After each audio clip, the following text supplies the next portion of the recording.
Hey footy fans, round 21 started on Friday night with a doubleheader. We had Footscray taking on the Demons and Footscray winning 110 to 59. Don't you love seeing clubs do their retro round? And Footscray did a sensational job of theirs. Jamari Ugelhagen, 2 goals, 6 behinds. He could have had himself a night out and kicked a bag of goals, but just a bit inaccurate, but still great sign seeing him find the football. The Dogs are now in 7th spot and they're moving up the ladder. And it's come at the exact right time of the season. They couldn't have scripted it any better. The Bulldogs are looking good, approaching finals, and a good win there on Friday night. The Eagles and the Suns did battle on the Friday night up in Perth. Was the second game of the doubleheader, and the Eagles getting the job done, 97 to 87. They come back and hold on. The Suns away curse continues, and I tell you what, that was a really good tip. I was happy to get that tip on Friday night, tipping the Eagles there. So a good win there. On Saturday, the Roo Boys, I was at this game and I absolutely loved it. They took on the Tigers. The Roos win 90 to 77. The Roos needed to be more convincing with the closeout of this game, I thought. The Tigers took the lead a couple times. I just wanted the Roos to put their foot down, and at times they did, don't get me wrong, but I would have loved to see them string out on the scoreboard a bit more. Nick Larkey, 5 goals. Jackson Archer, absolutely brilliant. 20 disposals, 8 marks, 2 of those 8 contested. He had a great performance, and he's definitely, a youngster on the rise for future seasons. The Cats took on the Crows, the Cats winning 90 to 85. The Cats somehow got over the line. Jezza kicked 6 goals, and the Cats staying in the 8. The Pies beat the Blues in an absolute thriller at the MCG. Over 85,000 fans there. 84 to 81 the final scores. You had to see it to believe it. Mitch McGovern missed his set shot after the siren, and I actually thought he was going to kick it.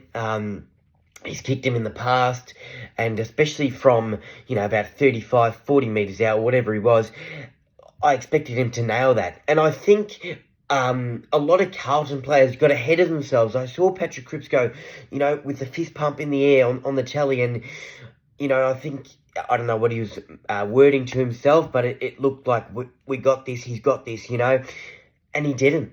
And he crumbled under pressure. That's football. Things like that happen and you got to move on. The Blues are now in 8th spot. It's extremely concerning times for them. The Pies season is still alive, and what a win it was in Scott Pendlebury's 400th. What a unique club to be a part of. And you couldn't think of a better player and a better bloke who deserves to be a part of that club. He's still going strong. He's an all-class player, a veteran of the Collingwood Football Club. A huge congratulations to Scott Pendlebury on, reaching 400 games. And there's no signs of stopping. I reckon he's going to keep going. And look, he might have Boomer Harvey's record in sight, that's for sure. Port Adelaide absolutely smashed the Swans 148 to 36. I did not expect this. 71 to 0. Port Adelaide led. I could not believe what I was seeing. Insane scenes at Adelaide Oval. They were just dominant from the start, and the Swans had no answers whatsoever. Extremely concerning times for the Swans. They just keep losing. Throughout this whole season, you've just been saying, gee, they just keep winning. They're the benchmark of the season, but now how the tables have turned, and they're definitely, in a massive rough patch. They're still in first spot, but only ahead of the Brisbane Lions by 2 points. They could cough up first spot in the next couple of weeks. So extremely concerning times there for the Sydney Swans. On Sunday, the Giants just beat the Hawks 84 to 82. The Hawks just couldn't hold on. The Giants just scraped over the line once again. Jesse Hogan, 5 goals. The Hawks' mini winning streak comes to an end, but still a decent effort. The Bombers just beat Freo by a point. Jai Amos was so composed. He nailed his set shot, tied it up, 89 apiece. Zach Merritt, out of the centre square, just extraordinary. What a player he is. Durham kicks the winning point. A bizarre ending. The Bombers still out of the 8. Freo dropped to 6th spot with that loss. So much is happening in the footy world. So much is happening to that ladder right at the pointy end of the home and away season. A round full of, extremely close finishes and bizarre endings. And don't you love footy when it's close like that? The Saints lost to the Lions to end the round 39 to 124. I know it was a one-sided affair and contest in this game and not the biggest challenge for the Lions. But my word, they played classy football, and they're really, making a statement to the competition in these, with this massive winning streak that they've got now. They're in second spot, they're looking good, and many have said it during the week. They're looking like premiership favourites now with the Swans in their rough patch. Don't forget, I did have the Lions to win the premiership, and my wild card was the Swans and the Blues. So any of those two still could happen, and obviously more confident with Brisbane now as they're going oh so good. Before we get into the GMP of the round, I wanted to take a moment to congratulate two players of our footy world in Dustin Martin and Tom Hawkins on a brilliant career. Let's start off with Dustin Martin. 3 premierships, 3 Norm Smiths, 2017 Brownlow medalist, 4-time All-Australian, 302 games played, 338 goals. He was a part of an era like no other. He grew the Richmond culture, that premiership era, and most importantly, he led the Tigers pack and led the Tigers army to so much success. He had a move like the Don't Argue, which was just cemented in the game of football and haunted so many players because they couldn't catch him. And I look at Dustin Martin, and not one to talk to the media, a bit of more of a quiet character out there in the footy world, but the media wanted to talk about him. And that's because he was so special and unique to the game of football and just one of a kind at times. So a huge congratulations to Dustin Martin on an incredible career, an era like no other, to be honest, or I should say, one of a kind. That's how I would sum up Dustin Martin in a few words. And Tom Hawkins, wow, one of the best forwards in the game for a very long time. 18 seasons, a loyal cat, a veteran. The leads that he provided, sometimes he'd kick bags on teams and you just used to think, wow, gee, he's good. And he stayed so composed many, many times in front of the 2 big sticks. And he'll retire at the end of the season. So hopefully the Cats can end the season on a high for Tom Hawkins.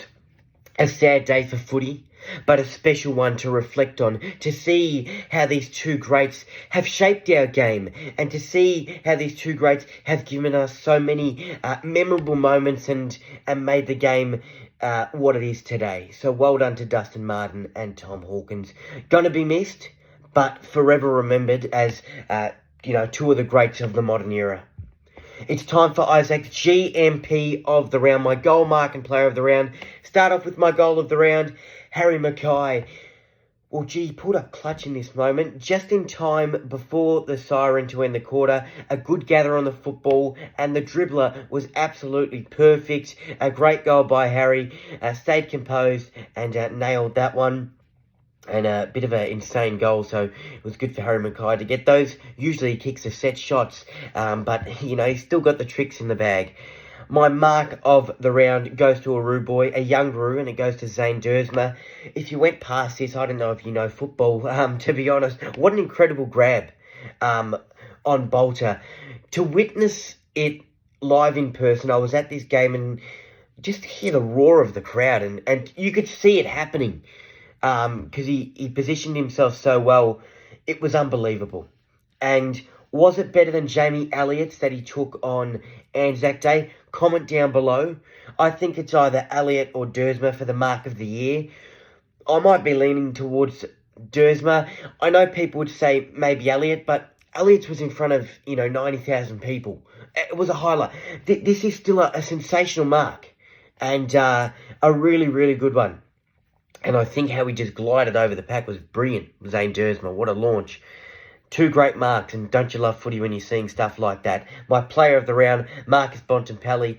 2 goals, 33 disposals, 7 marks, 5 tackles, 5 clearances, 9 inside 50s, 532 metres gained, 16 score of moments. He was involved from the first bounce, and was a problem for the Demons. He's just a great player, an all-class player who's not only that ball magnet and, hard nut at the football, but he can get you goals and he can do it all. Another sensational performance by the Bont in what was a great win by Footscray. And as I mentioned, they're in such good form heading into the most important part of the season. Round 22 starts on Friday night. The Swans and the Pies. Well, both teams need a win. The Swans need a win to keep their season, on top of the ladder and, get back on track in time for finals. The Pies need the win to keep their season alive. It's the Pies by 10 for me in an upset on the road. Hope you enjoy the round of footy. I certainly will. And as always, you gotta love footy. If you like that recap, make sure to give it a thumbs up. Comment down below your thoughts on the previous round. And if you haven't already, subscribe to my YouTube channel. And for more of my content, make sure to follow my Facebook page and also my Instagram page. Plenty of more sports updates on there.